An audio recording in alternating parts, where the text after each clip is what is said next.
Hi, my name is Christoph with Qlik. Today I would like to show you a single sign-on solution for Qlik Sense Enterprise on Kubernetes, which my boss, Jacob Vincent, and I worked on in the last days. You may know that Qlik Sense Enterprise on Kubernetes has no out-of-the-box single sign-on solution. It only accepts an OIDC identity provider. OIDC stands for OpenID Connect, and here is a link if you're interested to know more about this. So what we had to do actually is to take an open source OpenID Connect provider and manipulate it in a way to facilitate single sign-on. The impersonation is done by providing a so-called JWT, a JSON Web Token, that is signed and that contains the user information basically in a payload. It runs inside Qlik Sense as a route that's called an ingress, and it can be configured in less than 10 minutes. So depending on how much technical details you want to know, you can stop the video at any point later. I'll just start off with some PowerPoints here. Let's quickly look at the situation if you have no pass-through OIDC. Frankly, here's your web main app and you want to log into Qlik. So you're already logged in the main web portal, but when you hit Qlik Sense, actually it doesn't know the identity of you, so it will redirect you to the identity provider that has been configured. So with the sign-on solution, actually the picture changes. So as soon as you log in, a JSON web token is created, so that contains who you are, and it's signed with a private key of a key pair. And then it's sending this user claim to a special endpoint called ticket. This is checking the claim with the public key, and if positive, it will return a ticket number and keep the user claim for later. It keeps it for up to 60 seconds. You can go ahead to the Qlik Sense resource of your choice. That can be a space or an app or just a hub, and provide the ticket number in the URL. And that's it. Qlik will redirect back to that OIDC provider part. The OIDC provider confirms that under that ticket it knows a certain user and impersonates the user towards Qlik. And that's it. Qlik knows who you are, no password prompt. You had just enjoyed a single sign-on. And when you log out, you're just taken back to the original main app on your web portal. Let me now show you a live demo, and we will do that in 3 steps. First, we'll look at the final solution. Secondly, we will do the installation and a quick test. And third, we will have a look how this is going to be set up in practice with an API using ticketing. So let's start with the first part, and that is really easy. You would typically go into your main company's web portal or your SaaS platform, log in, and then you'll find the link to the analytics, and you would expect that you're taken there and already you would be logged in. And that's it. You have just enjoyed single sign-on behind the curtains. If you remember that Elastic example to be the address of your Qlik Sense and you go there without that step, you would not be accepted and just taken back to the company's portal. If you're non-technical, you can stop here because the next 2 steps are about how to set it up. They're all documented here on this GitHub project. We have to set up 2 parts. The Qlik Sense configuration and the single sign-on configuration. So let's start with the Qlik Sense configuration. Essentially, you would go into Qlik Sense YAML, the configuration file you use to deploy Qlik Sense, and edit the identity provider section. So we have to add another identity provider here. So watch the discovery URL, because this has the route of the single sign-on solution where we will deploy it in just a minute. Then a client ID and client secret. It's going to be the same on the other end. And the host name, that is what you type in the browser when you go to the solution. And after you want to log out, this is the place of your main portal to just go back. Yeah, now let's go ahead and apply this setting.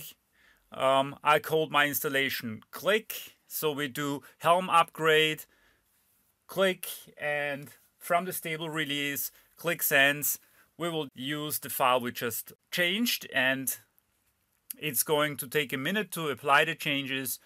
And after that, we will also manually restart the pod's edge auth and identity provider, that is for these changes to be picked up instantaneously, so we can go ahead and test them. The second part is to set up the single sign-on solution. So we clone the project from GitHub and go into that directory, and we will find a values YAML file there. So let's edit this one, and you'll see a lot of inline remarks explaining what the parameters are for. Find the same client ID and client secret we've just configured a minute ago. The path prefix single sign-on, that is then the URL.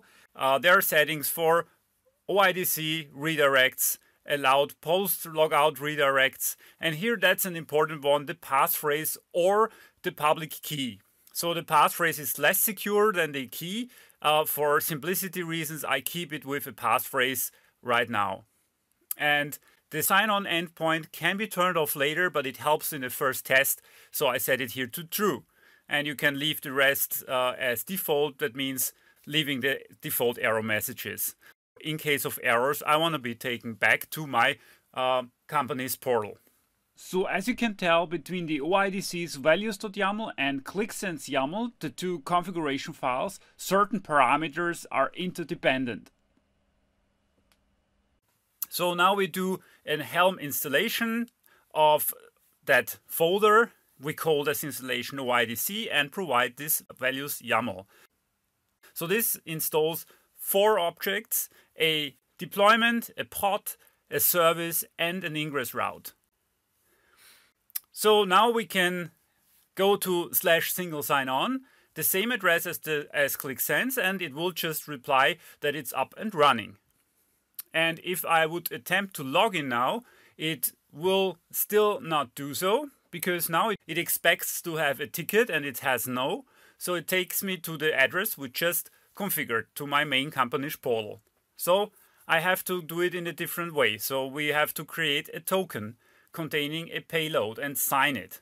So this is the payload part where I define the user ID, name and group memberships, and I'll sign this with the passphrase as we had it before. You remember it was shh.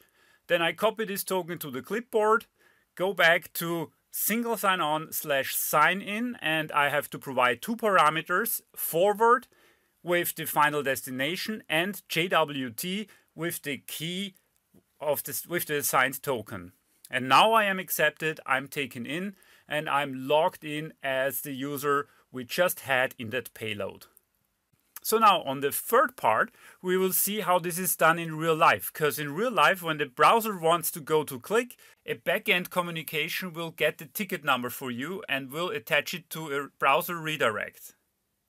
So to simulate this, I'm using Postman here, and I'll make a post call to ticket and present the JWT token in the bearer authorization, and I'll get back a ticket number, which then can be presented in the URL.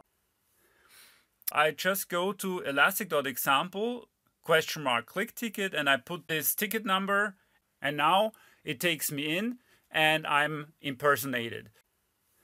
So of course in real life those 3 steps will be done programmatically, and here is a sample code snippet that stands behind that mock-up sunset application.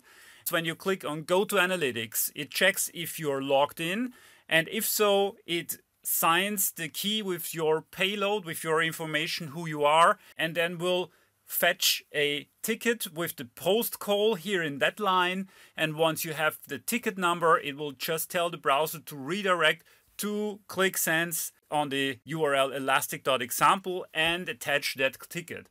And that's what has happened when we saw a single sign-on in demo number 1.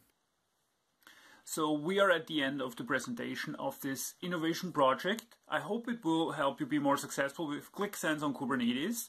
If you're a Qlikkie and like this project, please give us some votes on Innovated Qlik platform. Otherwise, please subscribe to my channel and see you the next time. Thank you for watching.